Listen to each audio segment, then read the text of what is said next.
जीवितं व्याधिकालोचो देहनिपे पनंगति संसेते जीवलोकस्मि अनिमित्तास न्यायरे आमार परम आयु किमान आछे आमी कोनो कब नोवारो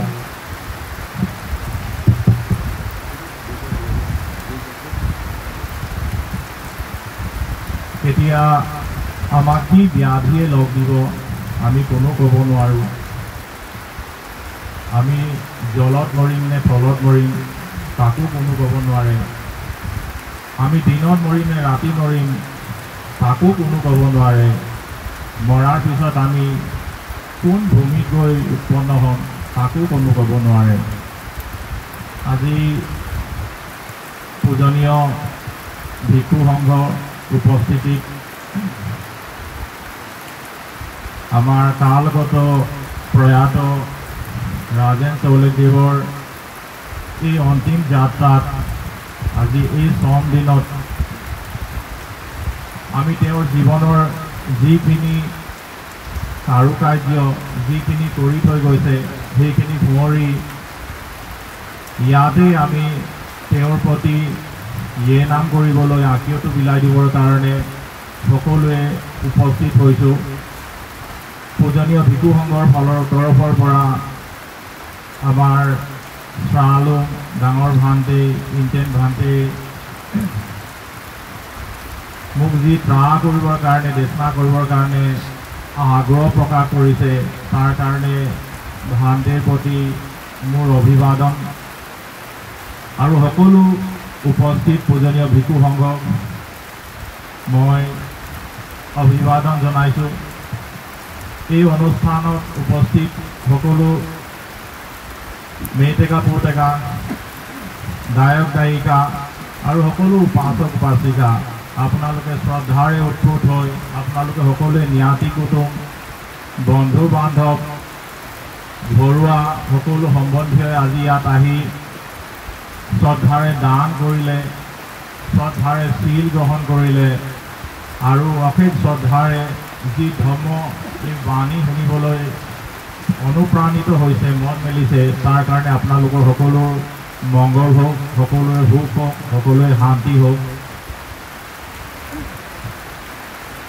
कालेन धर्म श्रावणां एतां मंगलमुत्तमां कालेन धर्म साकक्षा एतां मंगलमुत्तमां समय समय धर्मটো শুনা एतु एटा उत्तम मंगल है समय समय धर्म चर्चा करा इो एटा उत्तम मंगल है आमी जेतिया मंगल कार्य सम्पादन करो आमी जेतिया कुशला कार्य करि जाओ आमार ये जीवनटोर कारणे নহয় आमी थका जीवनटोर कारणेও आमार कारणे इ भोग दिबलगिया হয় जेतिया आमी कुशला काम करो तेतिया आमार जी चित्त प्रवृत्ति बा जितु मन थाके आरोग्य अनाबिजा सुख विपाका आमी आरोग्य हो থাকিব পাৰো মনৰ পৰাও শৰীৰৰ পৰাও আৰোগ্য হৈ থাকিব পাৰো অনাবেজ্যা আমি যেতিয়াই কুশলা কাম কৰো দান দিও শীল পালন কৰো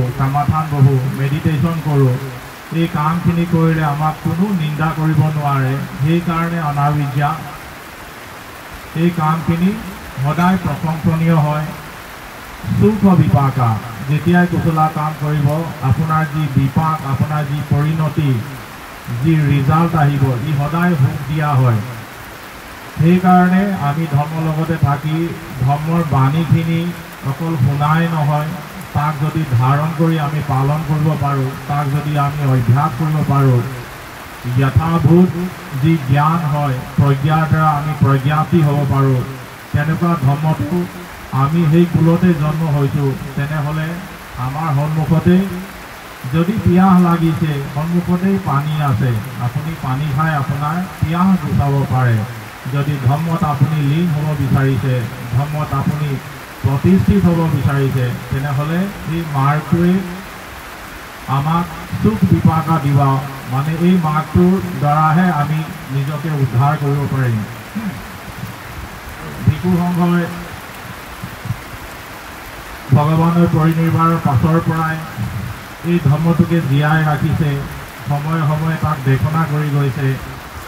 আমিও তাৰ এটা প্ৰতিনিধি হিচাপে হৈ আজি এই ধৰ্মৰ দেশনা আপোনালোকক শুনাবলৈ পাইছোঁ। ধৰ্মটো আমি হত্যা কৰিয়ে আছোঁ।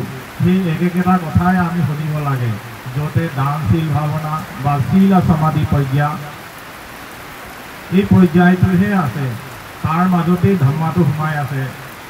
যদি আমি ধৰ্মা বুলি কওঁ, সংসাৰৰ যিমানখিনি আমি উৎপত্তি দেখি পাওঁ, যিখিনি অস্তিত্ব আছে, সেই সকলো ধৰ্মৰ মাজতেই আহে। কুশলা ধৰ্মা, আকুশলা ধৰ্মা, অব্যাকতা ধৰ্মা। আমি কুশল কৰাটো ভি ধৰ্মা হয়, আকুশল কৰাটো ভি ধৰ্মা হয়। যিটো কুশলা ভি কোৱা নাই, যিটো আকুশলা ভি কোৱা নাই, অব্যাকুত, যাক ব্যাখ্যাত হোৱা নাই, সেইটো ভি ধৰ্ম হয়। কিন্তু আমি আকুশলা ধৰ্মাটো যদি অভ্যাস কৰোঁ, তাক ধাৰণ কৰোঁ, তেনে আমাৰ বিপাকটো বেয়া হ'ব।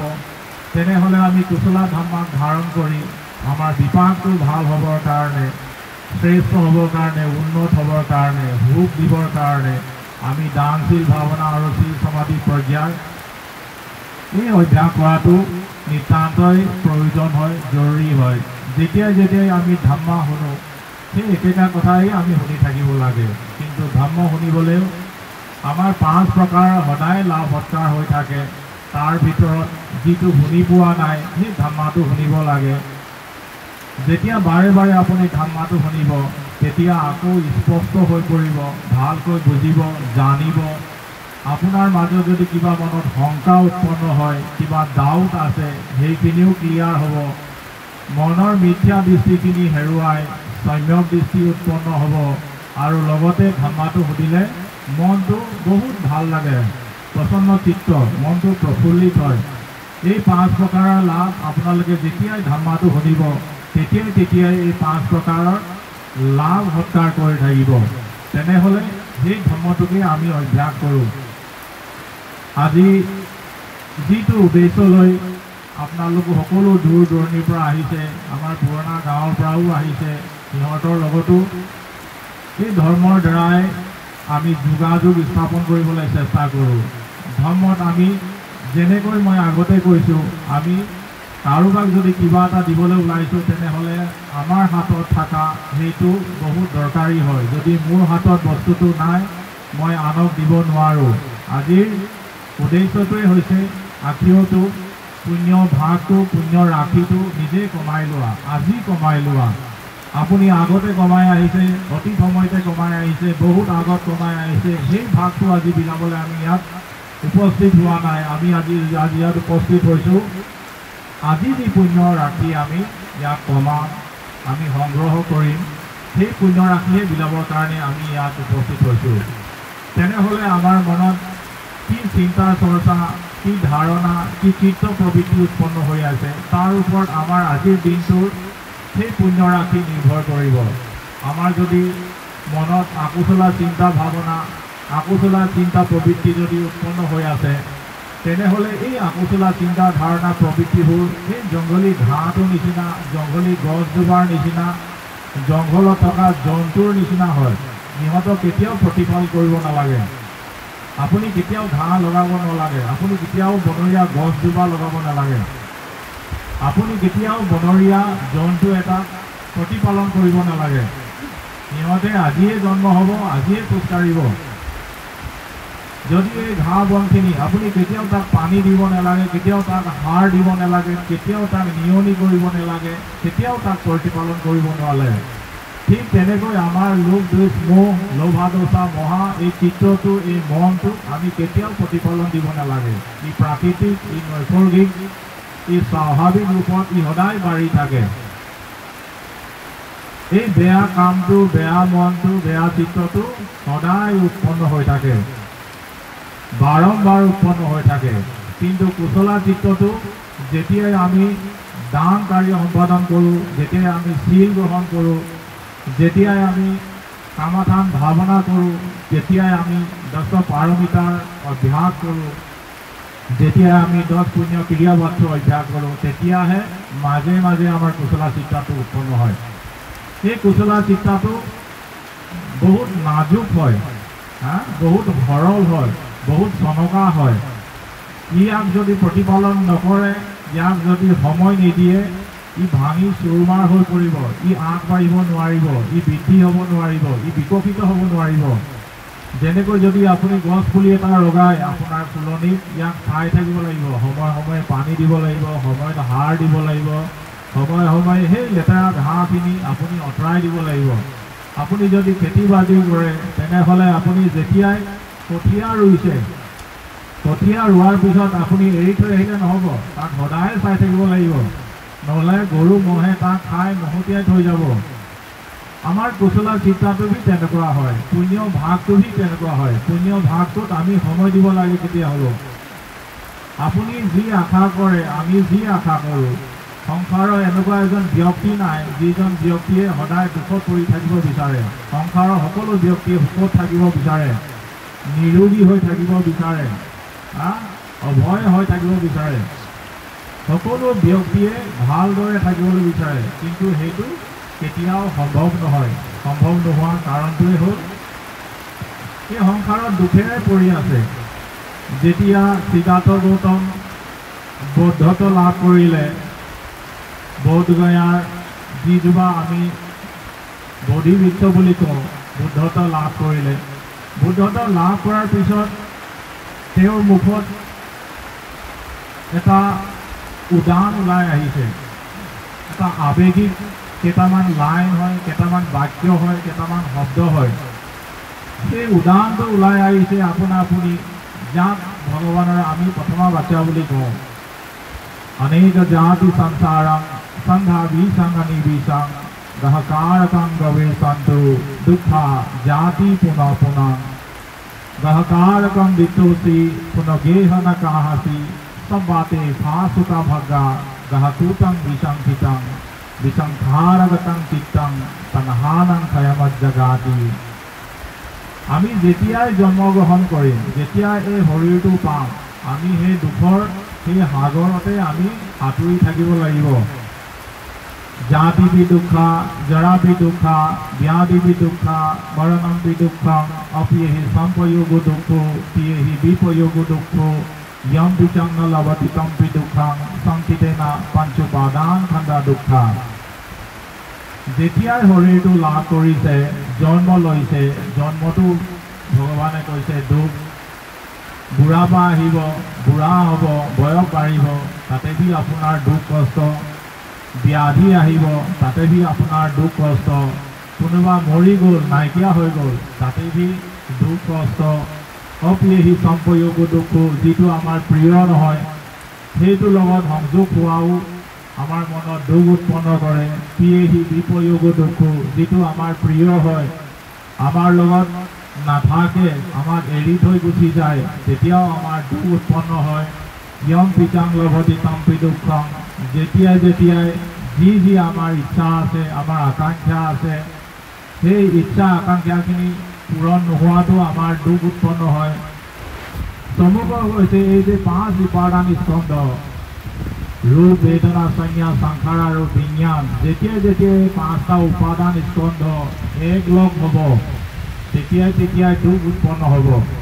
সেইটোতে উদাহৰণ কৰিছে যে অনেক জাতি সংসাৰং সন্ধ্যা বিসং আমি বিসং, অনেক জন্ম এই সংসাৰতে বিচৰণ কৰি আছে। এবাৰ এইটো হৈ উৎপন্ন হৈছে, এবাৰ সেইটো হৈ উৎপন্ন হৈছে, এবাৰ জন্তু হৈছে, এবাৰ মানুহ হৈছে, এবাৰ নৰকত হৈছে, এবাৰ প্ৰেত হৈছে, এবাৰ সুগতিত উৎপন্ন হৈছে, এবাৰ ব্ৰহ্ম হৈছে। সেই চাক নৈয়াটোতে ঘূৰি আছে। তেনেহ'লে এই শৰীৰটো যিহে বনায়, তাক দেখি পোৱা গ'ল, আৰু সেই কাৰণটো তাক মোহাৰি পেলাবৰ কাৰণে সেই ভগৱানে যিখিনি আদৰ্শ, যিখিনি নীতি নিয়ম, যিটো ধৰ্ম তেওঁ বিচাৰি উলিয়ালে, সেই ধৰ্মটো যিটোক আৱিষ্কাৰ কৰিলে, সেই ধৰ্মটোক আমাৰ কাৰণে তেওঁ 84,000 ধৰ্মখণ্ড ত্ৰিপিটকক য'ত উল্লেখ আছে, যিটোক আমি পালি কেনন বুলি কওঁ, তাতে সেই ধৰ্মটো উল্লেখ আছে। প্ৰাবিজাওটো এতিয়া নাই আমাৰ মাজত, কিন্তু ভিক্ষু সংঘ এতিয়াও আমাৰ মাজত প্ৰতিষ্ঠিত হৈ আছে, এতিয়াও উপস্থিত আছে, এতিয়াও বিদ্যমান হয়। তেনে সেই হেতুকে আমি সংঘৰ লগত সেই যিটো ত্ৰাহে আমি যদি বাৰম্বাৰ শুনি থাকোঁ, অকল শুনিলে যে আপুনি বহুত পুণ্য কৰ্ম কৰিছে তেনেকুৱা নহয়। এইটো এটা প্ৰাৰম্ভিক হয়, ইনিচিয়েল হয়। তাক যেতিয়া অভ্যাস কৰিবলৈ আপুনি সুযোগ সুবিধা পাইছে, সেই সুযোগ সুবিধাটো কেতিয়াও এৰিব নালাগে। সংসাৰৰ বহু ব্যক্তি সংসাৰত জীয়াই থাকিবৰ কাৰণে কষ্ট কৰি থাকে, কিন্তু বহুত কম ব্যক্তি এই সংসাৰৰ বান্ধোনৰ পৰা ওলাই যাবৰ কাৰণে, জাতি জাৰা ব্যাধি মৰণৰ পৰা পৰিমোচন হ'বৰ কাৰণে তেওঁলোকে কষ্ট কৰে। তাৰ ভিতৰত ভিক্ষু সংঘ সদায় অগ্ৰগামী হয়, সদায় তেওঁলোকে আগত থাকে। তেনেহ'লে আমি আজিৰ উদ্দেশ্যত লৈ যিখিনি আলোচনা কৰিবলৈ ইয়াত লৈছোঁ, কি আমি পুণ্য কৰ্ম কৰিব লাগে। প্ৰথম পুণ্য কৰ্মৰ অৱস্থাটোৱে হৈছে দান। দান দিবলৈ আমাৰ 8 প্ৰকাৰৰ উদ্দেশ্য থাকে। 8 প্ৰকাৰৰ উদ্দেশ্য মটিভছ লৈ পিনে আমি দান দিওঁ। প্ৰথম প্ৰকাৰে দান দিয়ে আনক অপমান কৰিবলৈ। কোনোবা ধনী মানী ব্যক্তি হ'লে, কোনোবা অহংকাৰী ব্যক্তি হ'লে, কাৰোবাক দলিয়াই অহংকাৰৰ বলৱৰ্তী হৈ তেওঁ দিয়ে আনক। মই দিব পাৰোঁ, মোৰ আছে, সেইকাৰণে দিছোঁ, মই কি খুৱাব নোৱাৰিম নেকি, এনেকুৱা এটা চিত্ৰ উৎপন্ন কৰি তেওঁলোকে দান দিয়ে। দ্বিতীয় প্ৰকাৰৰ ব্যক্তি আছে ভয়ৰ কাৰণে দান দিয়ে। ভয়ভীত হয়। কেনেকৈ ভয়ভীত হয়? এই নৰকত যাব, আপায় অমংগল হ'ব, বেয়া হ'ব, এনেকৈ ভয় খুৱায়। কোনে ভয় খুৱায়? আপোনালোকৰ হাত চোৱাখিনিয়ে, মাত্ৰা চোৱাখিনিয়ে গ্ৰহগতি বেয়া বুলি আপোনালোকক ভয় খুৱাব। সেই ভয় খোৱাৰ কাৰণে তাক দিবলৈ যায়। সেইজন মানুহে যদি কয় ৰাতি 12 বজাত আহিবি, এই পটন পুথিতে আহি বয়স অনুপাতে পানী লৈ আহিবি, চিমি লৈ আহিবি, চিমিহং লৈ আহিবি, কাংখন লৈ আহিবি, আমুক আমুক লগাই লৈ আহিবি। সেই মানুহজন ৰাতি 12 বজাত হ'লেও আহিব। ভয়ৰ কাৰণে তেওঁ দান দিয়ে। তৃতীয়তে এজন ব্যক্তিয়ে দান দিয়ে, এইজন ব্যক্তিয়ে মোক অতীত কালত মোক সহায় কৰি থৈছে, সেইকাৰণে তাকহে দিয়ে। চতুৰ্থজন ব্যক্তিয়ে দান দিয়ে, কোনোবাৰ পৰা মই ভৱিষ্যত কালত কিবা সহায় পাম বুলি সেইজন ব্যক্তিক উদ্দেশ্য কৰি দান দিয়ে।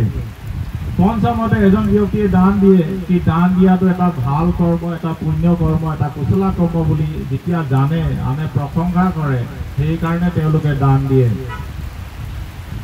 ষষ্ঠজন ব্যক্তিয়ে দান দিয়ে প্ৰতিষ্ঠা পাবৰ কাৰণে। কেনেকৈ প্ৰতিষ্ঠা? ই কৰিছে ময়ো কৰিম, মোৰো নাম হওক, মোৰো সন্মান হওক, মোৰো প্ৰতিষ্ঠা হওক, সেইবুলি দান দিয়ে। সপ্তমজন ব্যক্তিয়ে দান দিয়ে আনক পৰোপকাৰ কৰিবৰ কাৰণে। মই দিয়া দানৰ দ্বাৰা কোনোবা এজনৰ পৰোপকাৰ হওক, মংগল হওক বুলি দান দিয়ে।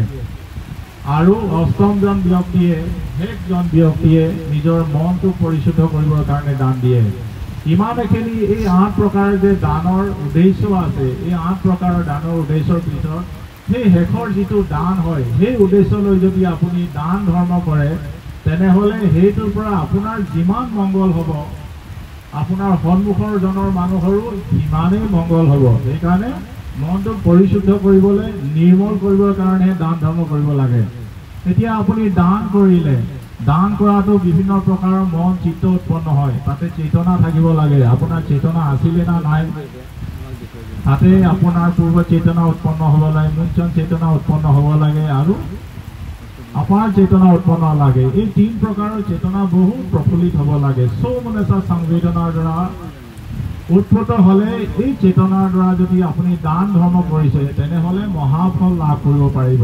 এতিয়া আপুনি দান কৰিলে দানৰ ফল আপুনি ইয়াতো পাব, আপুনি পাছতো পাব।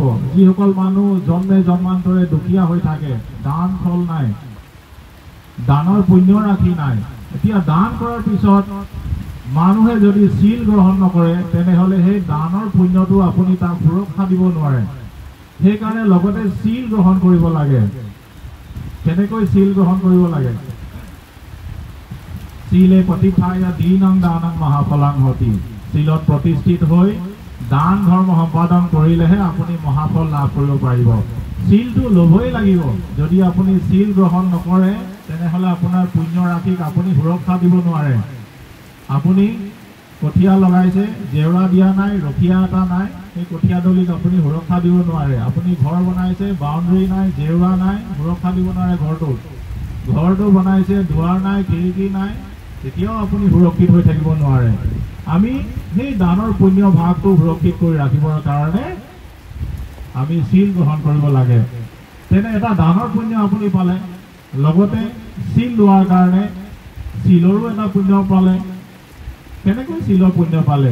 তাতে যদি আপুনি 5টা চিলেই পালন কৰে তেনেহ'লে প্ৰথম চিলটো পালন কৰিলে আপোনাৰ আয়ু দীঘল হ'ব, লগতে আপোনাৰ শৰীৰটো সুৰক্ষিত হৈ থাকিব। দ্বিতীয় চিলটো অদিনাজনা চিলটো পালন কৰিলে আপুনি আনৰ বস্তুখিনিক হানি কৰা নাই, চুৰ কৰা নাই, ডকাইত কৰা নাই, আনৰ বস্তুখিনিক আপুনি সুৰক্ষা দি থৈছে, তেনেহ'লে আপোনাৰ বস্তু পাতিও সুৰক্ষিত হৈ থাকিব। কামেশু মিছা চিলটো পালন কৰিলে আপুনি যেনেকৈ আনকে মান সন্মান দিছে সেই মান সন্মানৰ আপুনি তাক পাই থাকিব, তাৰ বাবে মান সন্মানৰ আপুনি যোগ্য হৈ থাকিব।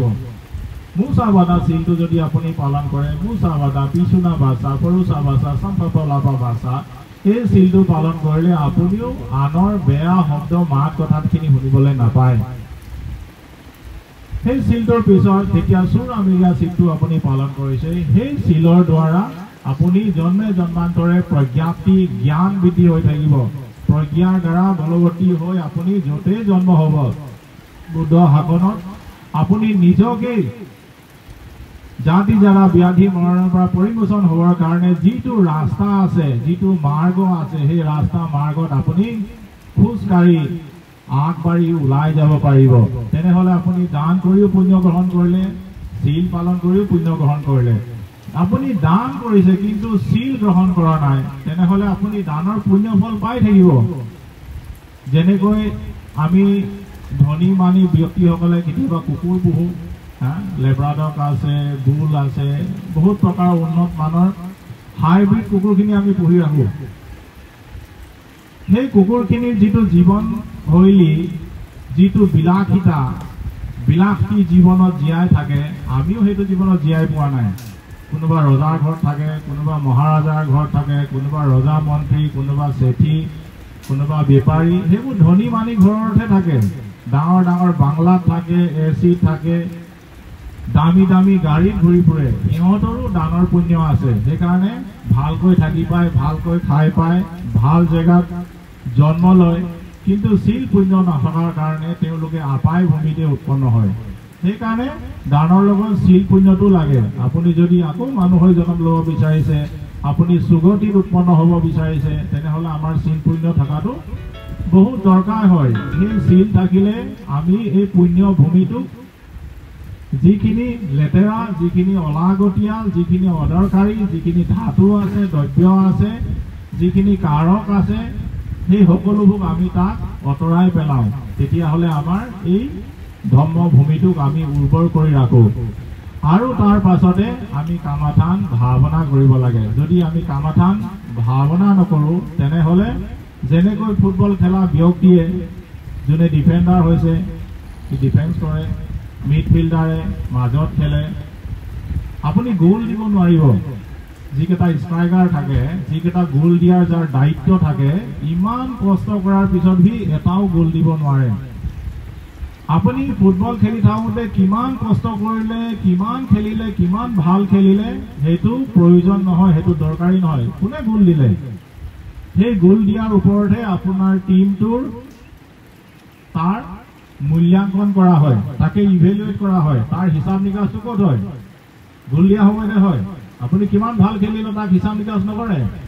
তেনেহ'লে আমি দান ধৰ্ম কৰিলোঁ, দানৰ পুণ্য ভাগটো পালোঁ, চিল পালন কৰিলোঁ, তাৰো পুণ্য ভাগটো পালোঁ। আমি কামাথানটো সদায় অৱহেলনা কৰোঁ, আমি নকৰোঁ। মেডিটেশ্যন ক'লে আমাৰ মনত ভয় উৎপন্ন হয়। ভয় উৎপন্ন হোৱাৰ কাৰণে হ'ল আমি মেডিটেশ্যনটোকে আমি ভালদৰে বুজি নাপাওঁ। মেডিটেশ্যনটোক পালিতে ভাৱনা বুলি কয়। ভগৱানে কৈছে চিত্তং ভাৱে তিতি ভাৱনা, চিত্তটোক উন্নত কৰা, তাক বিকশিত কৰা, to develop, to cultivate the mind is called meditation. আপোনাৰ চিত্তটোক উন্নতি কৰিবৰ কাৰণে চিত্তটো তেতিয়ালৈকে উন্নতি নহয় যেতিয়ালৈকে আপুনি ভাল পোৱা কিবা কাৰণৰ পিছত দৌৰ মাৰি থাকিব, আপুনি বেয়া পোৱা কিবা কাৰণৰ পিছত দৌৰ মাৰি থাকিব। আমি চকুৰে ধুনীয়াটো চাবলৈ বিচাৰোঁ, কাণেৰে আমাৰ প্ৰশংসাটো শুনিব বিচাৰিছোঁ, সুমধুৰ শব্দটো শুনিব বিচাৰোঁ, নাকেৰে আমি সুগন্ধিত দ্ৰব্যটো শুনিব বিচাৰোঁ, জিভাৰে আমি সুস্বাস্থ্য যিটো খাদ্য তাক খাবলৈ বিচাৰোঁ, শৰীৰৰ স্পৰ্শ য'ত আমাক সুখত সংবেদনা দিয়ে তাক আমি বিচাৰোঁ মনে যি বিচাৰে যি আশা আকাংক্ষা আছে সেই সকলো আমি তাক বিচাৰি থাকোঁ তেনেহ'লে আমি তেনেকুৱা বিচাৰি থাকিলে কি হ'ব তাৰ পিছত আমি দৌৰি ফুৰিছোঁ যিটো আমাৰ নিগেটিভ হয় নাকাৰাত্মক যিটো আমি বেয়া পাওঁ তাৰ পিছতো আমি দৌৰ মাৰি ফুৰোঁ কাৰোবাক মানুহ এটাক বেয়া পালোঁ তাক নিন্দা কৰি দৌৰ মাৰি ফুৰিলোঁ তাক গালি সপনি দি দৌৰ মাৰি ফুৰিলোঁ যেতিয়ালৈকে আপুনি সকলো বিষয়তে প্ৰতিক্ৰিয়া দি থাকিব তেতিয়ালৈকে আপোনাৰ মনটো কেতিয়াও বিকশিত নহয় যেতিয়াই আমি সমতাত থাকি আমি এই প্ৰতিক্ৰিয়া দিয়া কামখিনি যেতিয়াই আমি বন্ধ কৰিম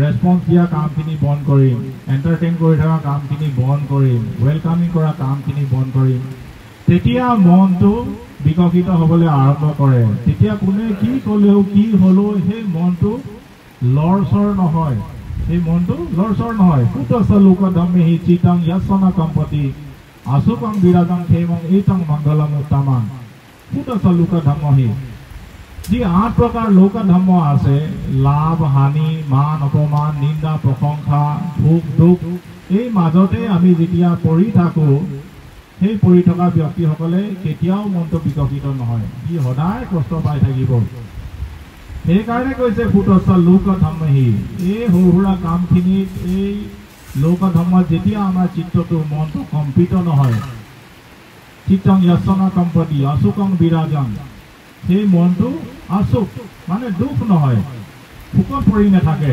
বিৰাজং মনটো লেতেৰা নহয় ক্ষেমং ক্ষেম ৰহি শান্তি হৈ গ'ল ঠাণ্ডা হৈ গ'ল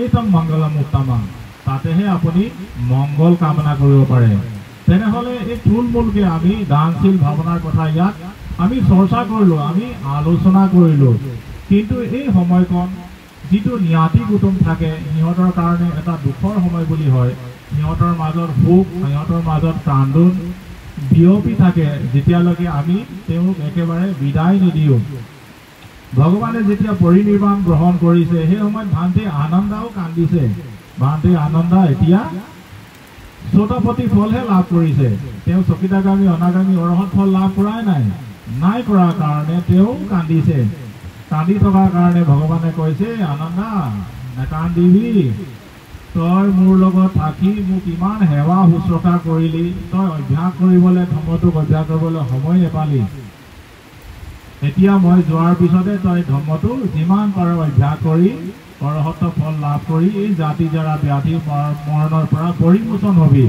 তেনে কান্দা ওলাই মনত দুখ উৎপন্ন হয় কাৰণ তৃষ্ণা উৎপন্ন হৈ আছে ভগৱানৰ সময়ত দুটা ভাই ককাইটো ঢুকাই থাকিলে ককাইটো ঢুকাৰ কাৰণে ভাইটো খুব ভোক বেজাৰ কৰিছে ঘৰতে বি কান্দে মৰিশালীটোতো গৈ কান্দি থাকেগৈ যেতিয়া ভগৱানৰ এই কথাষাৰ দৃষ্টিগোচৰ হ'ল তাৰ কাণত পৰিল ভগৱানে তেওঁৰ আগৰ জীৱনৰ এটা জাতক কাহিনী কৈ দিছে ভগৱানৰ বুদ্ধিচত্ৰ হৈ বাৰাণসীৰ কোনোবা এটা জেগাত জন্ম হ'ল সিহঁতেও বহুত চেঠি ধনী ব্যক্তিৰ ঘৰত জন্ম হ'ল সিহঁতেও দুটা ভাই ককাই আছিল বাপেকজন ঢুকোৱাৰ পিছত সকলো ঘৰৰ দায়িত্ব যি তাৰ ব্যৱসায় বাণিজ্য আছিল সেই ব্যৱসায় বাণিজ্য আৰু দায়িত্ব সম্পত্তি সকলো তাৰ ককাইকে তাক চোৱা চিতা কৰি আছিল আৰু ভাইকে যিটো বুদ্ধিচত্ৰ সি ককাইকৰ ওপৰতে নিৰ্ভৰ আছিল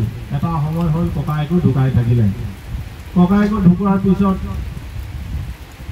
যেতিয়া গাঁৱৰ ৰাইজে আহিছে বন্ধু বান্ধৱী আহিছে জ্ঞাতি কুটুমে আহিছে চাইছে ভাইকটো এতিয়াও কন্দা কটা কৰা নাই ভাইকটো এতিয়াও দুখ বেজাৰ কৰা নাই তো দুখ বেজাৰ কৰা নাই দেখা যেতিয়া সিহঁতৰ জ্ঞাতি কুটুম বন্ধু বান্ধৱে পৰিয়ালৰ লোকসকলে কৈছে আৰে এই ল'ৰাটো কেলে কান্দা কটা কৰা নাই মানে তাৰ ককাইটো মৰি যোৱাৰ কাৰণে ভাইটোৱে খুব ফূৰ্তি পাইছে মনত ৰং পাইছে কাৰণ এতিয়া সকলো সম্পত্তিৰ ভাগিদাৰী এই ভাইটোৰ হাতলৈ আহিব তেতিয়া ভাইকে কৈছে যিজন ব্যক্তি ঢুকাই গৈছে তেওঁৰ বুদ্ধিচত্বৰ চিত্ত থকাৰ কাৰণে কৈছে যে যিজন ব্যক্তি ঢুকাই গৈছে যি ঢুকাই গৈছে মৰি গৈছে তাৰ কাৰণে কিয় কান্দিব লাগে যদি কান্দিব লাগে জীয়াই থকা মানুহৰ কাৰণে কান্দিব লাগে কোনজন জীয়াই থকা মানুহৰ কাৰণে কান্দিব লাগে যিজনৰ দান পুণ্য নাই, যিজনৰ শীল পুণ্য নাই, যিজন ভাৱনা কামথানৰ পুণ্য নাই,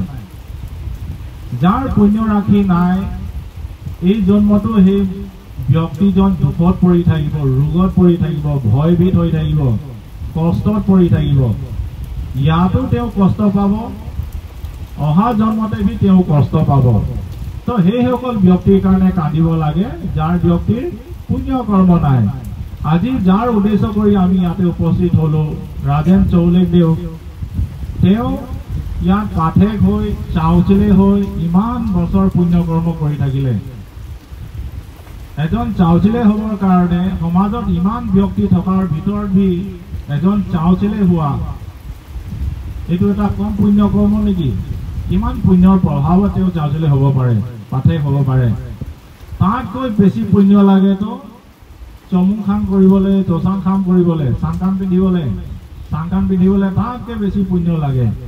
তাৰ পিছতেতো যিজন চাউচিলে হৈ থাকে, তেওঁ ধৰ্মৰ লগত জীয়াই থাকিবৰ কাৰণে যিখিনি তাৰ পুণ্য কৰ্ম আগত আছিলে, সেই পুণ্য কৰ্মৰ বিপাক কাৰণেহে তেওঁ পুণ্যৰ এই লাভী হয়। এই পুণ্যৰ লাভী হোৱাৰ কাৰণে তেওঁ জীৱন পৰ্যন্ত কি কৰি থাকিলে? দানশীল ভাৱনাই কৰি থাকিলে, তাৰ বাহিৰে আৰু কিবা কৰিলে নেকি? যদি তেওঁ দানশীল ভাৱনা কৰি থাকিলে, তেনে সেইজন ব্যক্তিৰ কাৰণে কান্দা কাটা কৰি মনত দুখ বেজাৰ কৰি একো লাভ নাই। সেই ব্যক্তিজনে সকলো পুণ্য ৰাখি নিজৰ লগতে লৈ গৈছে। যদি আপুনি গম পাইছে আপোনাৰ পৰিয়ালৰ কোনোবা ব্যক্তি আছে, ভাল ঘৰ দুৱাৰ আছে, গাড়ী আছে, বংলা আছে, বেংক বেলেঞ্চ আছে, হা সম্পত্তি আছে, পৰিয়াল আছে, তেওঁ ব্যক্তিজন ৰোগীয়া নহয়, সুখে শান্তিৰে জীৱন নিৰ্বাহ কৰি আছে, সেইজন ব্যক্তিৰ কাৰণে কোনো পৰিয়ালবৰ্গই কান্দিব নালাগে, প্ৰয়োজন নহয়। কেলে কান্দিব? তেওঁ ভাল মতে জীয়াই আছে। আৰু যিজন ব্যক্তি এৰি গৈছে, সেইজন ব্যক্তিও সেই ভাল মতে জীয়াই পুণ্য ৰাখি নিজৰ লগতে লৈ গুচি গৈছে। তেনেহ'লে সেইজন ব্যক্তিৰ কাৰণে কান্দি আপোনাৰ ইয়াত একো লাভ নাই।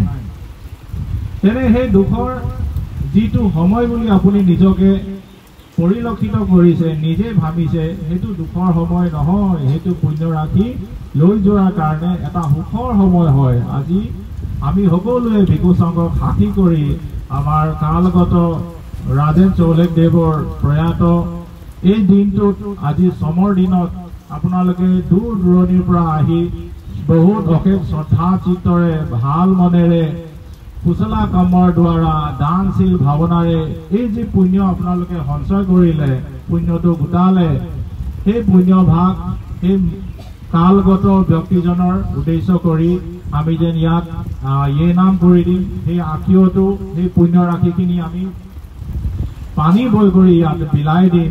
এই পুণ্যৰ প্ৰভাৱত তেওঁ য'তেই উৎপন্ন হৈছে, যি ভূমিতে জন্ম লৈছে, সেই ভূমিত তেওঁ যেন বুদ্ধ কুলৰ জন্ম হওক, বুদ্ধ কুলৰ জন্ম হৈ শীল সমাধি প্ৰজ্ঞা অভ্যাস কৰি তেওঁ যেন মাৰ্গ লাভী হওক, তেওঁ যেন ফল লাভী হওক, তেওঁ যেন পৰম সুখ তাতে নিৰ্বাণৰ লাভী হওক। এই ধৰ্মৰ বাণী দুআষাৰ কৈ আপোনালোকৰ সকলোৰে মংগল কামনা কৰিছো।